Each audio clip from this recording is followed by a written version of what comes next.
Hi అండి. ఇవి ఏంటివి అనుకుంటున్నారా? ఏవో ప్లేట్లోకి వేసుకొచ్చింది కప్పులలో అనేసి అనుకుంటున్నారా? ఇది గోంద్ అండ్ గోంద్ కటీరా అండి.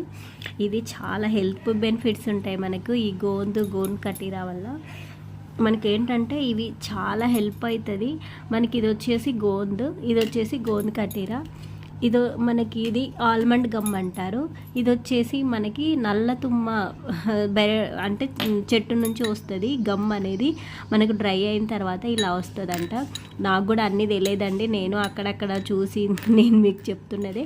ఇది మనకు చాలా మంచివి అనమాట ఇవి రెండు హెల్త్కి అనేవి.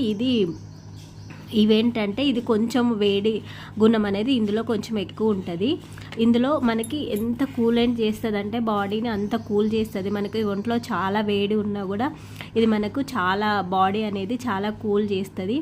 దీని బెనిఫిట్స్ ఏంటంటే ఇవి ఇలా పెట్టాను అనుకుంటే ఇది మనకి గోంద్ లడ్డు అని ఇప్పుడు చాలా వైరల్ అవుతుంటాయి. మనకు చాలామంది కూడా చాలా స్వీట్స్ చేసేటప్పుడు గోంద్ లడ్డు అని అన్నీ చేస్తుంటారు కదా, వాటిల్లో మనకు ఈ గోంద్ అనేది యూజ్ చేస్తారండి.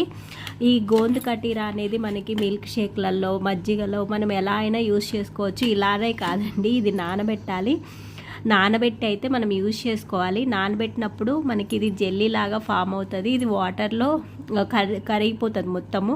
జస్ట్ మనకి ఏం కనిపించదు, ఇది మనకి కరిగినట్టు జస్ట్ కలర్ అనేది కొంచెం తేడా వస్తుంది. మనము రెగ్యులర్గా కూడా ఎవరైనా తాగే వాళ్ళు ఈ వాటర్లో వేసుకొని కూడా తాగొచ్చు. కానీ ఇది అలా కాదు, ఇది మనకి జెల్లీ లాగా ఫామ్ అవుతుంది. నేను ఇప్పుడు నానబెట్టి నేను మీకు ఇంకొక వీడియోలో చూపిస్తాను అది కూడా ఎలా వస్తుంది అనేది.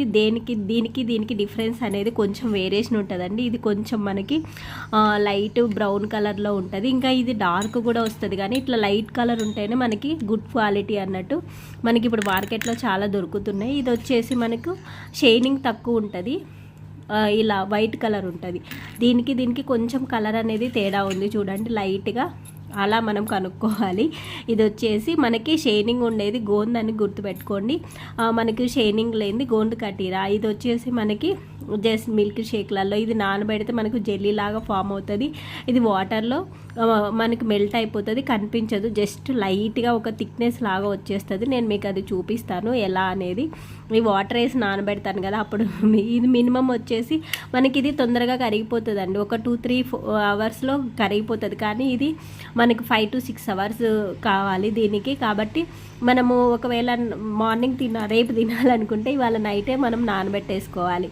ఇలా నానబెట్టేసుకొని మనం ఫ్రిడ్జ్లో కూడా క్రష్ చేసి, అంటే జెల్లీ లాగా ఫామ్ అవుతుంది కాబట్టి క్రష్ చేసి ఫ్రిడ్జ్లో పెట్టుకొని మనకి ఎప్పుడు కావాలంటే అప్పుడు వాడుకోవచ్చు. ఇదైతే మనకు ప్రాబ్లం లేదు. ఒకవేళ మనము వాటర్ తాగాలనుకున్నప్పుడు ఒక 2-3 అవర్స్ బిఫోర్ వాటర్లోకి వేసేసి తాగడం కూడా తాగొచ్చు. దీని గురించి ఇంకా బెనిఫిట్స్ అనేది ఇంకా నెక్స్ట్ వీడియోలో మళ్ళీ చాలా షేర్ చేస్తాను. ఇవి ఇప్పుడైతే ప్రజెంట్ నానబెడతాను. నానబెట్టిన తర్వాత ఎలా అంటే ఫార్మేషన్ అనేది ఎలా అవుతుంది అనేది నేను మీకు నెక్స్ట్ వీడియోలో చూపిస్తాను. ఈ వీడియో మీకు నచ్చినట్లయితే లైక్ చేయడం అస్సలు మర్చిపోవద్దు. Thank you for watching. Bye bye, take care.